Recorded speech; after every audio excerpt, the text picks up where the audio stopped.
The Charlotte Hornets are a complete mess right now when you look at their roster and potential outlook financially and asset-wise. From a team that looked like it was on the right track a season ago, everything has gone south, and I think now is the time entering this upcoming season, the Hornets should look in the mirror and retool and rebuild this franchise from top to bottom. Let's look at the roster. When you look at the roster, we know who they have, LaMelo Ball. And I think LaMelo Ball is a franchise-altering point guard who I think one day could be in the top 10 conversations once he progresses in the league. Unfortunately, he suffered a grade 2 ankle sprain in the preseason and is going to miss a lot of time in the beginning of the season, and that's going to affect the Hornets, of course. Outside of LaMelo Ball, who is an all-star, the team really is not impressive. You look at the next two guys in Gordon Hayward and Terry Rozier, who I think are quality starting NBA players in the league right now, but for what the Hornets are paying them, they're clearly overpaid, especially in the position that the Hornets are in right now. Gordon Hayward is making a plus $30 million a year, and with him being injured almost every single season, that contract just looks bad. And Terry Rozier, who I think is a quality point guard and could be a good six-man for a lot of teams that are contending, I don't think him being the second option on this team is what the Hornets really need right now, especially with LaMelo Ball. And outside of those two guys, you look at guys like Plumlee, Kelly Oubre, Cody Martin, who I think are good guys coming off the bench, but these are going to be the high-minute guys that are going to be playing this season, and I just don't think that moves the needle, especially on offense and our defense. Again, look at the younger guys too. The Hornets haven't really made any progress outside of LaMelo Ball in the draft class. You look at Kai Jones, Mark Williams, who was drafted this year. The Hornets still haven't filled that center position over the past few years, and with Plumlee probably going to start, you still have two guys who are younger who probably won't play as many minutes. They haven't shown as much promise. When you look at James Bouknight from last year, who was drafted in the lottery, he hasn't really showed as much promise as well either.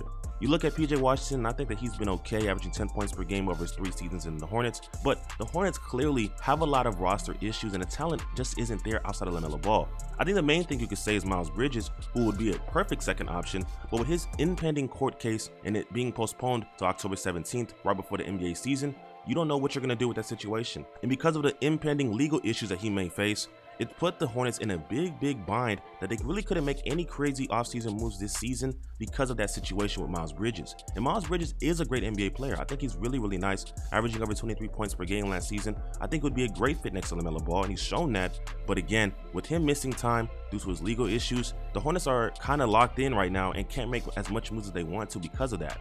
And with this low-level talent on this roster right now, they don't even have that much cap space. When you look at the cap space on the team right now, they are damn near close to the max. Not many guys are coming off their contracts next season. So it's going to be very tough for the Hornets to make a lot of moves unless they truly try to blow it up and keep LaMelo and try to make some moves to create some flexibility financially. They own their draft pick this season, and I think that this year's draft class is clearly a draft class you'd want to be excited about. I think that if you put one of those top 5 picks that are projected to be a top 5 pick, Wembanyama or maybe a Derek Lively next to LaMelo Ball, you could create something very nice in Charlotte and give LaMelo Ball somebody who can be his running mate at his young age to create something special in Charlotte. But it wasn't always so bad. I mean, let's look back 2 years ago. When LaMelo Ball was drafted to Charlotte, many people didn't want him to go to Charlotte. It was a small market team, and people didn't think that they could really create anything special in Charlotte. But when you look over the last 2 seasons, the first season, it looked like the Charlotte Hornets were really going to be in the playoffs, but until LaMelo got injured and Gordon Hayward got injured in that season in 2021, it threw them off. But that team looked really good. It looked like they were going to make a playoff run, but because of those injuries, everything basically fell out. But then you look into last season, and they were basically a middle-of-the-pack team for the majority of the season. At one point, they were 33 at home and on the road, but they were a middle-of-the-pack team, but it was just clear as day that they needed to make an extra move to really put them over the edge. And I think that right now, because of how stagnant they have been, and especially with how teams have been getting better and teams are going to be rebuilding, I think it just makes the most sense for the Charlotte Hornets to try to rebuild this roster and blow it up. When you look at other teams that are rebuilding like the Rockets, you look at Jalen Green, who is looking like an explosive guard for the near future. You added in a Jabari Smith, who can be a defensive presence for them as well. You go look at the Pistons, you have Cade Cunningham, who looks like a great floor general, and you have Jaden Ivey, who's an explosive guard. These teams that are rebuilding have found their cores and are building their cores as the seasons goes along and adding in who they need to add in. It feels as if like the Charlotte Hornets, they found their franchise guard in LaMelo Ball, but they're still trying to figure out who is going to be the guy next to LaMelo Ball for the near future. And I think that's super important, because if you guys don't find that, if the Hornets don't find the guy next to LaMelo Ball, then their process of rebuilding this team isn't going to be fine. And I think that even with them not finding the guy next to him, the financial flexibility in the offseason they don't have. So they can't just add in anybody that they want to add. Right now, they're paying Gordon Hayward over $30 million a year. Terry Rozier is your second option. Kelly Oubre and Plumlee will come off the books next year. You added in Cody Martin, but There's just not enough room for them to make a real altering change, and I think the biggest change that they can do is just blowing it up. But I think that it's important that they get some of these guys off the books. They need some flexibility, especially in the rebuild. You look at San Antonio, who basically traded away DeJounte Murray and have so much assets to rebuild for this season and are in a prime position for the next few years with picks and cap space to alter their franchise. The same could be said with the Utah Jazz. So it's important that the Hornets look at that, and they would be in a better situation at that because they have LaMelo Ball. They have a guy who they know is going to be their guard for the future. So they already have the situation. They know what they have. I know a lot of people will say being a small market team is going to make it harder for the Hornets, and I think that is the case too. I think when you look at a lot of small market teams compared to the bigger markets, it's always harder to rebuild in a smaller market because a lot of guys don't want to come there, and it's always hard to get those guys out there to come out to these teams. But again, like I said before, LaMelo Ball, we all know LaMelo Ball. The Ball family, we've been talking about these guys for years, even when LaMelo Ball was in high school. I think that this guy is a guy who has shown to be a floor raiser for this team that could be a connective piece for a lot of guards and a lot of players that want to come in and play with a guy who's unselfish. I think LaMelo Ball is going to improve as well, and I think that you just can't run him with these older players, especially when you look at the main guys playing are almost all over 26, 27. LaMelo Ball, I believe, was like 22.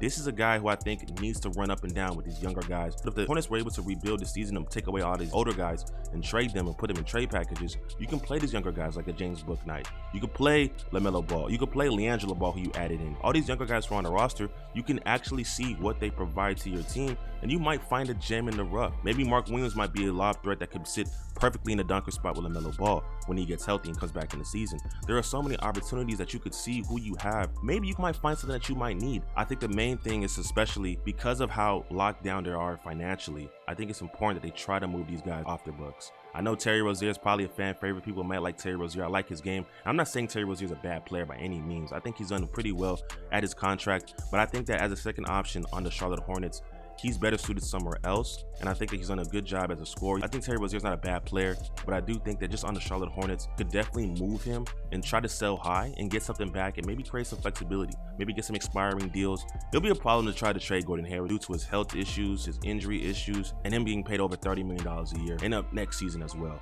It's going to be kind of tough, but I think that at the end of the day, if you want to make a deal in the NBA, a deal can be made. And I think that the Hornets have pressing issues besides Gordon Hayward and playing him over 20, 30 minutes a game than playing the younger guys and finding out what they have in the future. But that's what I think. And again, the biggest situation that would really put the Hornets in a big bind is a Miles Bridges situation. I think if Miles Bridges didn't have any legal issues at the moment, then of course this team would look a little bit better. I think Miles Bridges, again, is an explosive wing who can definitely play above the rim with LaMelo Ball. We've seen the highlights. But if he's not able to come back, the Hornets have to look past this and figure out a way to move past Miles Bridges, because if he doesn't come back, then you have to figure out a way to create a roster around LaMelo Ball that caters to his skill set. Even if they did sign Miles Bridges, they still would be locked down bad in the cap. You'd be making over $25 million a year at the bare minimum. So even if they did sign him in the offseason, they'd be locked down in the cap. They'd be over the cap for sure. There needs to be some flexibility on the Hornets right now, especially with a younger team in the league. But that's my case on the Charlotte Hornets, man. I think right now when we look at this team, the talent just isn't there compared to a lot of teams out there in the Eastern Conference, and especially in a year where a lot of teams are rebuilding. You got guys who are going to be obviously trying to get, the big steal in Wembanyama and Scoot Henderson. The Hornets should definitely look for the future. I think right now they're focused on who they have on their roster, and a lot of these guys in the next 4 or 5 years probably won't be on the team. And I think maybe some people might say that, maybe they're waiting until next year to get off the books for Gordon Hayward, or maybe move Terry Rozier, or try to move some other guys as well. I think right now is just the time to do it. I think you have the flexibility to make moves financially, and you have the assets to make moves as well with a LaMelo Ball who could be a top 10 player in the league, who I think will be a top 10 player in the league one day. You have to make those moves. You have to do something right now. There's no point in waiting. I think you see it on Twitter. A lot of people say where if you're not going to compete for a championship, you need to be retooling your roster. And I think this is the season where you need to retool. There's players that can be traded. If NBA GMs want a deal to be done, a deal will be made. And I think that the Hornets need to look in the mirror and definitely say, we have LaMelo Ball and we need to create some flexibility for this team, and we have to make some moves, especially for the future. Or we're going to be in a tough situation where LaMelo Ball may not like what he has in Charlotte right now. We may not have any young talent or young pieces that we can build around with LaMelo Ball. And on top of that, we can't even make a roster change. So it's a lot of things to look at over there in Charlotte. But let me know what you guys think in the comment section. What do you think Charlotte should do entering this season? If you enjoyed the video, leave a like and subscribe to the channel and turn that post notification bell so you never miss a video. Until next time, stay on beat.